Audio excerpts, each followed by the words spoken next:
Players come in and it changes the culture. It changes the way things work. Well, Jeff Saturday can tell us exactly what that means with the story that you were telling me this morning. Jeff, it's fascinating.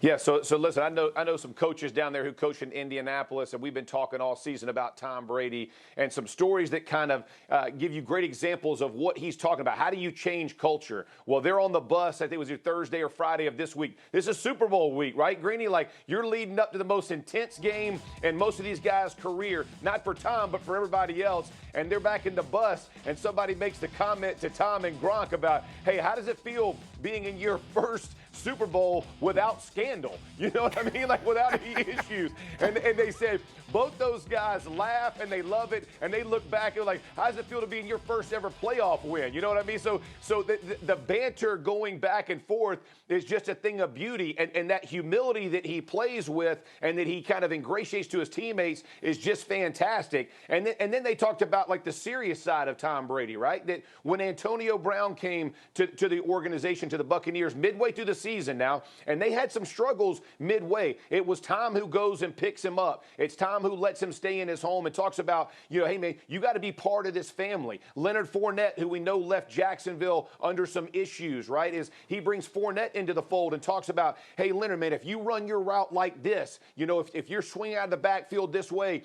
there's nobody in the world that can cover you. You're too good. You're too physical. As the season progressed and he became bigger part of this offense, you know, Tom encouraged him in those things. And I think it's the both and in those scenarios, that he's just one of the guys, that he's not an NFL superstar quarterback who's got too many things going on that he can't go get with his teammates. It's those things, Greeny, that change the culture in organizations. And like you said, when Bruce Arians said, hey, he's a winner, he's done this before. No, he hadn't done it before. He's done it 7 times, right? Winning it, not getting there, been there 10. How important is that? How much credibility does that give that man in that locker room, and how everybody else pulls off of that? Man, just incredible stories, and that's the defining moment of who Tom Brady is. And Marcus, you understand the dynamics of a locker room as well as anybody, and just how important that kind of stuff is, and that is one big reason why the Buccaneers are where they are right now.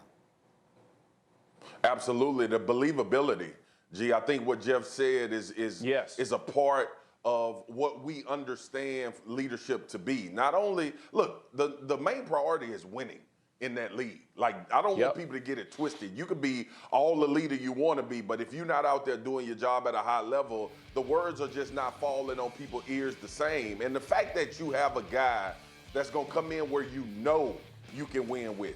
You don't hope to win with him. You know you can win with him. All of the moves that were made, all of the things that he saw that they needed in order to win a championship, it was actually reaffirming to everyone else why Tom Brady has had the amount of success that he's had. Everybody plays with a little more juice when you have that guy. Everyone, it permeates through the whole team. The coaching staff, the people that work in the support staff, it changes the dynamic of everything when you know you can win, as opposed to hoping you can get the job done. And that's what Tom Brady provides more than anything. It's fascinating. So those are some of the intangibles, and it was nice to be able to put examples to them. Meanwhile, Dan Graziano, there is one very tangible thing that Tom Brady can and maybe has to do almost immediately if this team is going to get back to the same place again next year. What is that? Well, they could extend his contract. I mean, he's signed through 2021.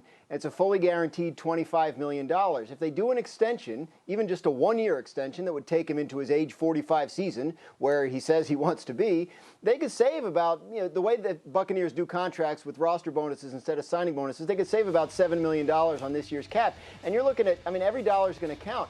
Chris Godwin is a free agent. Shaquille Barrett is a free agent. Levante David is a free agent. They have work to do to keep this roster together. So I would not be surprised at all to see the Buccaneers extend Tom Brady's contract for cap purposes and potentially because he wants to be there more than the initial 2 years. Man, that Jeff Saturday story, though, I mean, the 4 guys that the 4 touchdowns in the Super Bowl were scored by guys that Tom Brady made them sign, right? Fournette and Gronk and AB.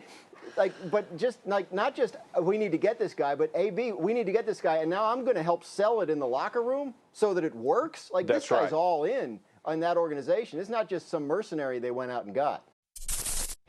Thank you for watching ESPN on YouTube. For live streaming sports and premium content, subscribe to ESPN+.